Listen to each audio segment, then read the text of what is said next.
Itago niyo na lang ako sa pangalang Norman. 22 pa lang ako noong mangyari ang hindi makakalimutang experience ko kasama ang aking ninang Annie. Isa akong graduating criminology student ng mga oras na yun sa isang kilalang universidad sa Quezon City. May tangkad akong 5'8" at masasabi kong matured na akong tingnan sa aking edad. Malaking bulas daw ako at alam kong naman ako ang katangiang yun sa aking tatay na dating nagtatrabaho bilang isang bouncer sa club. Dala na rin ang kanyang tangkad at malaking pangangatawan. Ito rin ang dahilan kung bakit madalas akong natatawag na sir o kuya, kahit kung tutuusin ay mas bata naman ako sa mga taong nakakahalubilo ko. Bata pa lamang ako ay malaki na ang paghangang nararamdaman ko para kay Ninang Annie. Maliban sa mabait, mapagbigay, ay maalaga rin kasi siya sa aming magkapatid. Kung noon, mas matangkad siya sa akin, ngayon ay hanggang kilikili ko na lamang siya. Hindi man siya katangkaran, pero maganda at masasabi kong malakas pa rin ang apil niya sa edad na 35. Sa unang tingin nga, ay masasabi kong magkahawig talaga sila ng crush kong si Bea Alonzo. Dahil mistisa din to at malinis kong manamit. Ninang, tulungan ko na kayo. Agad akong lumapit sa kanya nang mapansing hirap na hirap to sa bitbit niyang groceries. Maliban kasi sa dalawang naglalakihang eco bag, ay may mabigat na karton pa iyong kasama. Maya-maya pa, ay kunot noo akong napalingon matapos makuha ang ibang hawak nito. Hayaan niyo, Ninang, at next time pagsasabihan ko na talaga yung si Epeng. Hindi pwedeng sakto naman ang binabayad yung pamasahe sa kanya, tapos hindi niya man lang kayo kayang ihatid papasok. May inis kong sambit. Mabilis naman itong umiling para pigilan ako sa aking binabalak. Huwag na, Norman. Baka mamaya makahanap ka pa ng gulo dahil sa akin. Anya tsaka bumuntong hininga. Ang totoo kasi niyan, kanina pa ako chat at text ng text sa ninong Mark mo. Sabi ko magpapasundo ako sa kanto, pero wala naman akong natanggap na reply mula sa kanya. Ganun po ba? Mas lalo lamang akong nakaramdam ng inis dahil sa sinabi nito. Parang kanina lang kasi ay nakita kong kasama ni Ninong Mark ang dispatcher ng mga jeep dito sa amin. Ayoko manghusgahan ng ka-live-in partner ni Ninang. Ngunit nakakasigurado kasi akong maglalaro na naman sila ng scatter at kung ano-anong monkey business sa malawak na parking area malapit sa tinutuluyan namin. 3 taon na rin, magmula nang maging boyfriend ni Ninang ang lalaking hindi sumuko sa panliligaw sa kanya noong nagtuturo pa lamang to sa kindergarten. Masasabi ko namang maalaga at may ibubuga sa buhay si Ninong Mark noon. Pero habang tumatagal, ay napansin namin ang pagbabago sa ugali at mga kilos nito. At mas lumala pa nga yun, noong madiskubre naming nahuhumaling na pala to sa kaliwat ka ng online casino games. Itabi mo na lang dyan at ako nang bahalang mag-ayos din mamaya, Norman. Anya nang marating namin ang bahay nito. Bahagya naman akong napalingalinga para tingnan kung nakauwi na si Ninong, ngunit wala akong nakita ni anino nito. Hindi ko alam kung guni-guni ko lang ba pero napansin ko ang pinaghalong lungkot at inis sa mga mata ni Ninang habang isa-isang inilalabas ang mga pinamili niya. Pwede po ba akong makainom ng tubig? Pagkukunwari ko dahil para bang may kung anong nagsasabi sa aking huwag mo nang iwan ng mag-isa si Ninang sa loob ng pamamahay nito. Tumango lamang siya. Pasensya ka na't hindi kita maipaghanda ng merienda, Norman. Kumuha ka na lang muna ng malamig na tubig sa ref. At pagkatapos ko dito, sabay tayong magmemerienda, okay? Sinubukan man itong itago, pero ramdam kong hindi totoo ang ngiting pinapakita niya sa akin. Alam kong may mali. Ramdam ko iyon dahil magmula pagkabata ay alam ko kung kailan siya masaya at kung ano ang mga galawan nito sa tuwing mayroon siyang problema. Tubig lang ang pakay ko sa kusina ni Ninang, pero napailing na lamang ako nang makita ang tambak ng mga husin sa lababo. May mga nagkalat pang bote ng beer doon at mga upos ng sigarilyo na animoy binagyo ang kusina nitong dati naman ay halos pwedeng magsalamin sa sobrang linis. Sorry Ninang, bigla kasi akong tinawag ng kalikasan kaya ako natagalan, sabi ko. Lumapit ako sa kanya at nagkunwaring pinagmamasdan ang mga pinamili nitong canned goods at detergent powder. Patapos na siya roon, kaya nakakasigurado kung sa refrigerator na ang punta naming dalawa. Alam ko kasing bumili na ito ng pang isang linggo nilang konsumo. Karne ng baboy, manok at ilang kilo rin ng isda dahil iyon ang nakaugalian niyang gawin magmula noon.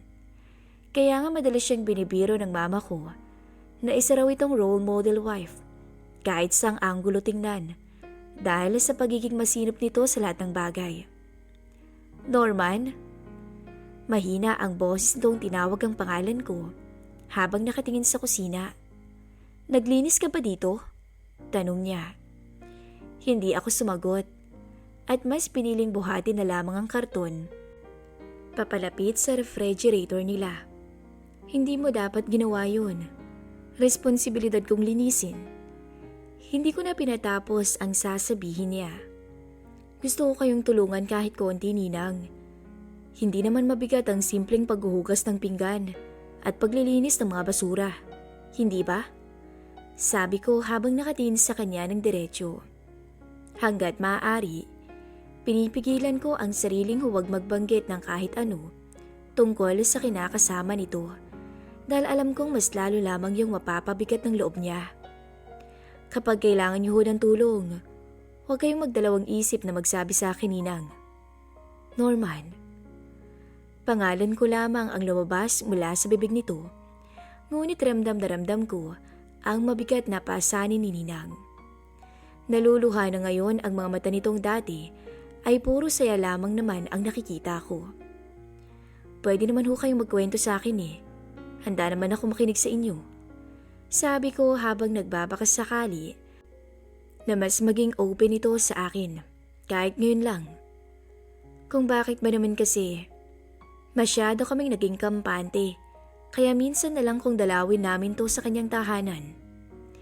Nasanay na kasi kaming siya ang pumupunta ng bahay para kausapin si mama at kumustahin kaming magkapatid. Hindi ko man lang tuloy napansin na may problema na palang kinakaharap si Ninang, na unti-unti na palang nawawala ang kinang sa mga mata niyang sobra kong hinahangaan magmula pagkabata. Ang ninong mo kasi. Basag ang boses itong sambit. Lulong na siya sa online casino. Sinubukan ko siyang kumbinsi na huminto na dahil alam kong balang araw ay magkakaroon yun ng masamang epekto sa kanya. Pero ayaw niyang makinig sa akin eh. Akala ko madadala ko sa mahinahong usapan. Pero napapadalas na rin ang away naming dalawa at pakiramdam ko rin ay ayaw na nitong umuwi sa bahay. Napabuga ako ng marahas na hininga dahil wala rin akong maisip na solusyon sa problema nito. Kung ang papa nga hindi namin nagawang pigilan nang magdesisyon siyang sumama sa ibang babae. Kahit anong iyak at pagmamakaawa ang gawin ng mama ko noon, parang naging bato na ang puso nito at para bang tuluyan na siyang nawalan ng pakialam sa amin. Baka ho si mama may maibigay sa inyong magandang advice, Ninang. Sabi ko. Yumuko lamang ito at saka napabuntong hininga. Nagkausap na rin kami. Pero ang ninong mo naman talaga ang may problema dito. Nawawala na nga ako ng pag-asa, Norman. Ubus na. Hindi lang ang pasensya ko, kung hindi maging ang tiwala ko sa kanya. Nagtama ang mga mata naming dalawa ni Ninang. Punong-puno yun ng samot-saring emosyon hanggang sa tuluyan ng rumaragasa ang luhas sa pisngi nito. Napapagod na akong umunawa at magpakumbaba, Norman. Ayoko sanang gawin to pero parang gusto ko nang makipaghiwalay sa ninong mo. Sabi pa niya. Hinayaan kong ilabas niya ang lahat ng mga hinanakit at sama ng loob nito sa pamamagitan ng pagkukwento. Alam ko kasing wala rin naman akong karapatan para magbigay ng side comments na hindi rin naman makakatulong sa sitwasyon niya ngayon at baka mas lalo lamang ikasama ng loob nito. Kung yun ang magpapasaya at magbibigay sa'yo ng peace of mind, nandito lang naman ako, kami, para suportahan ko kayo. Malakas akong napaigham sa nasabi ko. Kung pwede ko lang sanang batukan ang sarili ko, baka ginawa ko na dahil kung ano-anong pumapasok sa isipan ko ngayon na hindi naman dapat. Oo, totoo naman kung sakaling maghihiwalay talaga silang dalawa ni Ninong Mark. Ibig sabihin ay mababakante na si Ninang. Pero tama bang isipin kong magkakaroon na ako ng chance sa kanya? Hindi pwede. Baka mamaya, masira pa ang relasyon nilang dalawa ni Mama kapag hindi nito matanggap ang nararamdaman ko para kay Ninang. Wala pa naman akong maipagmamalaki ngayon, lalo na't graduating pa lamang ako at wala pang maayos na trabaho. Marami namang ibang lalaki dyan, Ninang. Makakatagpo ka rin ng taong mamahalin ka at aalagaan. Hindi tulad ni Ninong, na sakit sa ulo lang ang hatid sa inyo. Kahit wala pa ring hinto ang mga luha, ay sinubukan niyang ngumiti sa harapan ko na para bang sinasabi nitong tama ang mga sinasabi ko sa kanya. Salamat, Norman. Gustuin ko mang sumagot, ngunit para akong nasimento sa aking kinatatayuan nang lumapit siya sa akin at maglapat ang katawan namin. Mahigpit ang yakap na iginawad nito sa akin at alam kong paraan yun para pasalamatan ang presensya at pakikinig ko sa mga saloobin niya. Sa tingin mo ba, hindi pa huli ang lahat para kay Ninang? I mean, sa edad kong to, syempre, nangangarap pa rin akong magkaroon ng katuwang sa buhay. Bumuntong hininga siya bago muling nagsalita. Pero kung hindi pa pala rin, masaya na akong magkaroon ng anak para naman may tao ring magmamahal at mag-aalaga sa akin kapag tumanda na ako. Nahigit ko ang aking hininga nang marinig ang request nito. Gusto niyo magkaroon ng anak, Ninang? Kung gawin ko kayang mga nababasa ko sa pocketbooks nun. Yung maglalasing ang babae sa isang bar, tapos makikipagsalo sa kama ng isang gabi sa isang estranghero. Namilog ang mga mata ko nang mapansing medyo naging vocal na siya sa akin. Siguro naisip nito ang nasa tamang edad na rin naman ako para sa mga ganitong usapan. Doon ako tuluyang nagkaroon ng lakas ng loob. Nasagutin siya. Kung maghahanap ka rin naman ng ibang lalaki, bakit hindi na lang ako? Sabi ko. Namilog ang mga mata nito, halatang hindi makapaniwala sa sinabi ko sa kanya. Naririnig mo bang sarili mo, Norman? Baka sugurin ako ng mama mo kapag nalaman niyang pinatulan kita. Ay, makakalokohan mo talagang bata ka. Mula sa pagkakayakap nito sa akin, ay walang pagdadalawang isip ko siyang hinigit papalapit. Sinadya kong iparamdam sa kanya kung gaano ko kahandang pagbigyan ang gusto niyang mangyari. Oo, nananahimik lamang ako habang magkausap kaming dalawa. Ngunit linggid sa kaalaman nitong kanina pa parang nilalagnat ang katawan ko sa tuwing nalalanghap ang mabangong samyo ng buhok niya na mas pinalala pa nang yumakap siya sa akin. Wala namang ibang makakaalam kung hindi tayong dalawa lang, di ba? Tsaka hindi na ako bata, Ninang. Binatang binata na ako. Hindi mo ba nararamdaman? Makahulugan kong tanong sa kanya. Malalim itong napalunok, pero nababasa ko sa mukha niyang pinag-iisipan nito ng mabuti ang naging alok ko. Sinadya kong yumuko ng bahagya para maramdaman nito ang init ng aking hininga sa kanyang leeg. Oo, inaamin kong sa mga oras na ito ay nag-e-enjoy akong akitin at hikayatin si Ninang, lalo na't siya naman ang nag-umpisa ng usapan. Sige, subukan natin, sabi niya. Otomatikong tumaas ang sulok ng labi ko sa naging tugon niya.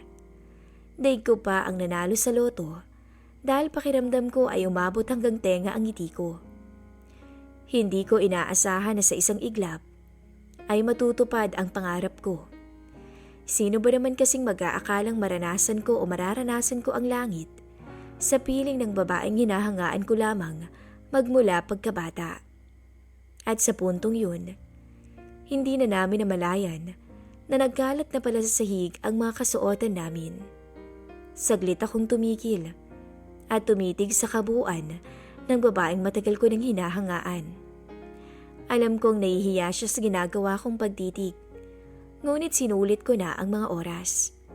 Hanggang sa maya-maya lang, ay tuluyan na muling naglapat ang mga labi namin. Tanging pangalan ko ang nababanggit niya nang magawa kong maibigay sa kanya ang bagay na hinahanap nito. Hindi ako umimik dahil ninanamnam ko ang bawat sandaling magkasalo kaming dalawa. Sinusulit ko ang bawat minutong nakikita ko nang malapitan kung paano mamungay ang kanyang mga mata habang panakanakang bumubukas ang mga labi nito sa tuwing bigay todo ako sa kanya. Alam ko sa mga oras na to ay tuluyan na kaming lumampas sa aming limitasyon at kung kasalanan man ang nagawa naming dalawa ay handa akong panagutan yun, maging ang biyayang gusto nitong mabuo sa kanyang sinapupunan. 5 taon na rin magmula nung huli kaming magkita ni Ninang Ani. Matapos kasi ng hiwalayan nilang dalawa ni Ninong Mark ay minabuti nitong umuwi ng probinsya sa hometown ng kanyang ina. Sa kabila nun, hindi naman nawala ang communication naming dalawa. Paminsan-minsan ay tumatawag pa rin siya sa akin at nagbibideo call kapag off-duty ako sa police station.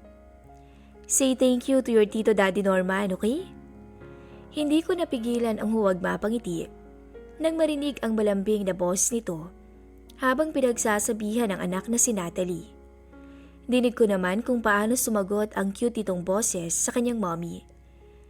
Thank you po, Tito Daddy. I love you. Maigpit na napakuyom ang aking kamao dahil pakiramdam ko ay sasabog ang dibdib ko mula sa pinaghalong lungkot at saya. Gusto ko kasing umuwi doon para makasama ang aming anak sa ika-4 nitong kaarawan, ngunit hindi ko nagawa dahil may biglang entrapment operation ang aming grupo. Kung kailan sana napagkasundoan na naming dalawa na sabihin ang totoo kay Natalie at kung sakali man, susulitin ko sana ang panahong yun para humingi ng pagkakataon kay Annie na tumayong padre di pamilya sa kanilang dalawa. Basta't ikaw, Nat, hayaan mo, magkikita na rin tayong dalawa next month. Promise sa'yo yan ni Daddy ni Tito Daddy mo. Hanggang dito na lamang po ang aking istorya at muli, salamat po sa mga nakinig.